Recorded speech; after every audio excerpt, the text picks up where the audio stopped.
Otherworldly Evil Monarch, Bab 126. Judul, Tidak Berambisi. Mengapa kamu bereaksi begitu cepat dan tegas? Ayahmu belajar banyak di sana, Jun Mosie selalu kagum dengan ayah gendut itu. Ketika orang besar itu mengawasi perintah pengawalnya, semua musuh pasti mati. Tetapi ayahnya akan mengambil alih posisi yang berbeda sekarang, dan Tang Yuan bisa segera mendapatkan pekerjaannya suatu hari nanti. Luar biasa. Ini benar-benar menyedihkan, Tuan Muda Ketiga, ayah dan kakek aku serius tentang ini. Mereka akan mulai melatih aku. Mereka ingin aku mulai dari tingkat dasar dan setelah aku menguasai tingkat ini dan telah mengkultivasi diri sendiri, maka ayah aku akan memilih waktu yang tepat dan akan menempatkan kembali posisiku. Aku akan terus berpindah dari satu departemen ke departemen lainnya, dan akhirnya aku harus mewarisi kursi ayah aku pada waktunya. Apakah kamu mengerti? Wajah gendut menggantung dari tubuhnya seperti melon yang mengering. Dengan kata lain, kamu akan menjadi kepala keluarga Tang suatu hari nanti? Jun Mosie menatap kosong pada gendut lucu ini dengan tak percaya. Kepala keluarga? Tuan dari salah satu keluarga terbesar dari Kekaisaran Tianxiang? Siapa yang akan percaya ini? Yah, aku tidak tahu dari mana orang tua itu keluar, tapi dia berkata bahwa dia adalah teman lama kakekku dari 40 tahun yang lalu. Si gemuk melanjutkan. 4 dekade sialan dan dia belum menulis satu surat, dan sekarang keluarga Tang sedang naik daun, dia tiba-tiba di sini untuk membicarakan persahabatan. Teman macam apa dia? Tapi kakek cukup senang tentang itu. Berhenti. Bagaimana itu relevan bagi kamu? Jun Mosie mulai sakit kepala lagi sekarang. Gendut ini terus saja melompati diskusi. Dia tidak masuk akal secara logis. Apa yang salah dengan dia? Bagaimana ini tidak relevan ya? Setelah lelaki tua itu masuk, dia memilih Tang Gun, Tang Bao dan Tang Guo dan menguji mereka untuk potensi Sky Xuan. Setelah dia selesai dengan mereka bertiga, dia memberitahu kakek aku bahwa mereka bertiga memiliki potensi untuk masuk ke level Sky Xuan dan dia akan mengambil mereka sebagai magang. Dia juga berjanji bahwa dia akan melatih mereka ke Earth Xuan dalam waktu kurang dari 1 dekade. Kakekku sangat senang bahwa dia menerima tawaran itu dengan mengatakan bahwa dia adalah kakek yang bangga dari 4 cucu. Tang Yuan menghela nafas. Apakah kamu mengerti sekarang? Aku masih belum mengerti. Yang bisa aku lihat adalah bahwa keluarga Tang mungkin akan memiliki 3 Earth Xuan dalam waktu kurang dari 1 dekade, yang hanya bisa menjadi hal yang baik untuk keluarga. Tetapi apa hubungannya ini dengan sisi cerita kamu? Apa yang kamu coba katakan? Jun Mosie menatap temannya dengan tatapan kosong. Tuan Muda Ketiga, biasanya kamu sangat pintar. Kenapa kamu bertindak begitu bodoh hari ini?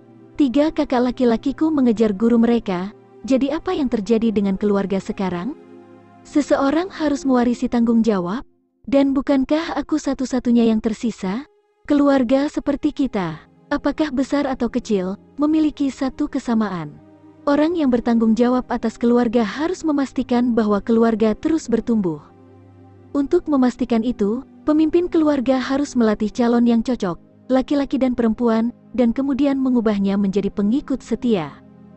Selama periode ini, generasi tua, yang sudah setia kepada keluarga, membantu dan melatih orang-orang ini menjadi ahli Xuan yang sukses.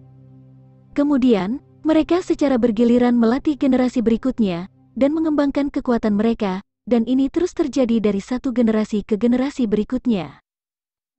Sampai keluarga secara bertahap tertanam dalam akar kekaisaran, bahkan keluarga kerajaan tidak memprovokasi keluarga super ini. Dan semua ini dilakukan agar kita bisa menyalakan dupa di depan potret para leluhur. Semua keluarga seperti itu pasti berjuang ke arah itu. Dan aku bahkan tidak terpengaruh oleh hal-hal seperti itu. Apakah kamu memahami rasa sakit aku sekarang? Tang Yuan menghela nafas. Aku tidak mengerti apa-apa, dasar kentut gendut. Jun Mosie menjawab dengan jijik. Kakekmu sedang melatihmu untuk menjadi kepala keluarga, dan kamu akan mendapatkan semua kemuliaan hidup. Bagaimana itu terkait dengan ketiganya? Mereka memiliki bakat untuk berkultivasi, dan bukankah itu akan membantu kamu di masa depan? Jadi pada dasarnya, Kamu hanya mencoba pamer, bukan? Kamu tahu berapa banyak perjuangan yang ada di dalam sebuah keluarga untuk memperebutkan posisi kepala keluarga. Upah saudara berperang melawan satu sama lain. Mereka bertarung. Dan terkadang keluarga itu pecah dalam perselisihan. Kamu mendapatkan semuanya, dan tanpa perjuangan sedikit pun. Aku tidak menginginkan semua itu. Aku tidak ingin menjadi pendeta. Berapa kali kamu ingin aku mengatakannya? Si gendut berteriak marah. Aku tidak pamer. Aku tidak ingin tanggung jawab birokrasi, perangkap dan penipuan di setiap langkah. Menurut kamu, apakah aku cocok untuk ini? Atau bahkan cukup baik untuk menanggungnya? Aku tidak memiliki satupun dari keterampilan itu. Aku hanya ingin hidup bebas dan santai. Aku hanya ingin menjadi pesolek yang tidak terpengaruh. Aku tidak pernah ingin memikul tanggung jawab ini. Apakah kamu mengerti? Air liur si gendut menyembur ke segala arah saat gendut itu melampiaskan amarahnya. Kamu tidak ingin menjadi pendeta, kamu tidak ingin menjadi kepala keluarga, dan kamu tidak memiliki tanggung jawab. Lalu apa yang ingin kamu lakukan dengan hidup kamu? Jun Mo Sie mengerutkan kening. Tuan muda ketiga, aku tidak keberatan ketika orang lain menanyakan hal ini, tapi kamu bukan orang lain. Kamu adalah orang kepercayaanku. Kamu tahu kamu tahu apa yang membuat adik kamu bahagia, kan? Tang Yuan mengangkat pandangannya, dan sepertinya melihat masa depan hayalannya. Saudaraku, aku hanya ingin uang. Suara emas dan perak orang lain yang jatuh ke kantongku itulah yang membuat aku bahagia. Sangat senang. Jun Mo Sie terdiam selama 5 detik berikutnya. Orang macam apa dia? Kenapa aku berteman dengannya? Jun Mo Sie pasti belahan jiwanya. Tapi bukan aku. Meskipun aku Jun Mo Sie. Tapi aku sebenarnya bukan Jun Mo Sie. Aku hanya ingin berbisnis, itu hal favorit aku dalam hidup. Keluarga aku memiliki bisnis, dan aku hanya ingin mewarisinya. Aku ingin mengambil alih bisnis itu, dan setelah aku melakukannya, aku akan mengubahnya menjadi rumah bisnis terbesar di seluruh benua. Tang Yuan melambaikan tangannya yang tebal pada saat ini, yang bahkan lebih lebar dari paha Jun Mo Sie. Itu lebih mudah diucapkan daripada dilakukan. Kamu harus mencoba meyakinkan ayahmu tentang ini dulu. Jun Mo Sie merasa agak aneh. Sejauh yang dia tahu, si gendut akan menjadi pebisnis yang tangguh. Pada kenyataannya, itulah satu-satunya hal yang bisa dia kuasai. Tapi ayah gendut tidak akan memahaminya, apalagi mendukungnya. Betulkah? Sepertinya Tang Yuan akan mulai menangis lagi, tetapi dia tidak dapat menemukan air mata kali ini. Dia melepas jubahnya dan memperlihatkan bagian atas tubuhnya. Dia berbalik untuk menunjukkan tulang punggungnya kepada temannya, sementara wajahnya memerah karena amarah dan penghinaan. Lihat, tuan muda ketiga, ini adalah hasil dari meyakinkan ayahku. Tang Yuan menghela nafas saat dia menunjukkan punggungnya ke Jun Mo Sie. Ya, menyakitkan. Jun Mo Sie tercengang melihat punggung si gendut diwarnai ungu dengan hampir selusin bekas memar. Dan lihat ini.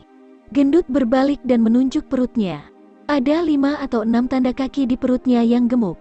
Kemudian dia mengenakan jubahnya lagi dan berkata dengan getir, "Aku tidak akan menunjukkan pantatku padamu, tapi itu jauh lebih buruk. Aku hampir tidak bisa buang air.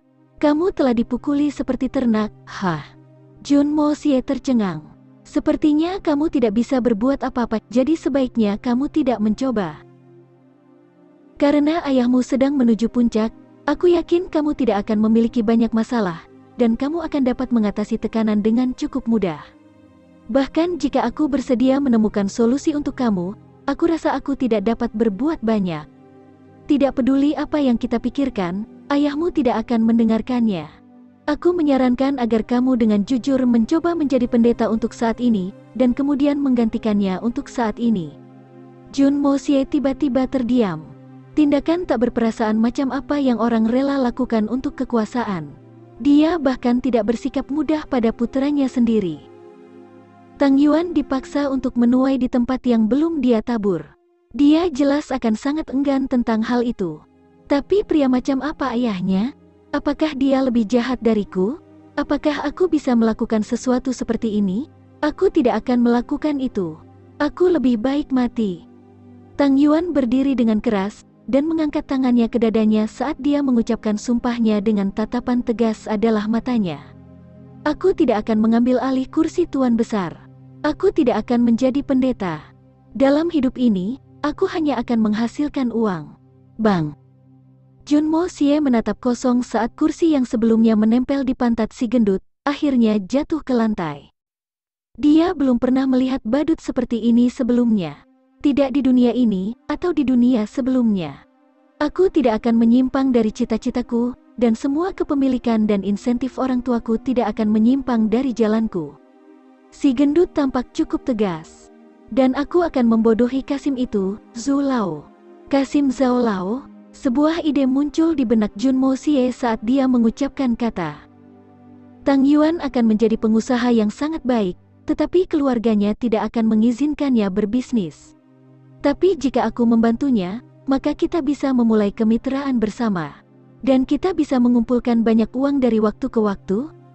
Dengan pemikiran ini, Junmo Xie tiba-tiba menatap Tang Yuan lagi, hampir seolah-olah dia sedang menatap komoditas yang tak ternilai harganya. Apa yang sedang kamu lakukan? Kenapa kamu menatapku seperti itu? Aku laki-laki. Tinggal jauh dariku. Gendut itu tampak takut dan mundur beberapa langkah.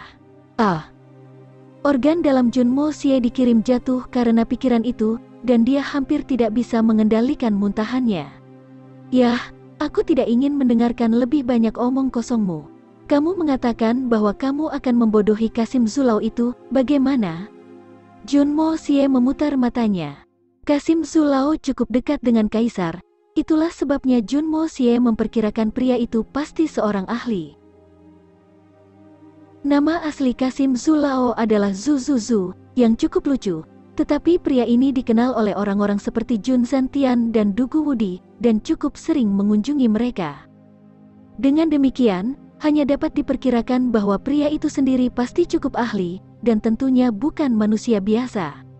Orang tua bodoh yang dikebiri itu bertugas memeriksa tubuh para Kasim, dan dikenal sering bermain-main dengan mereka. Gendut menyeringai.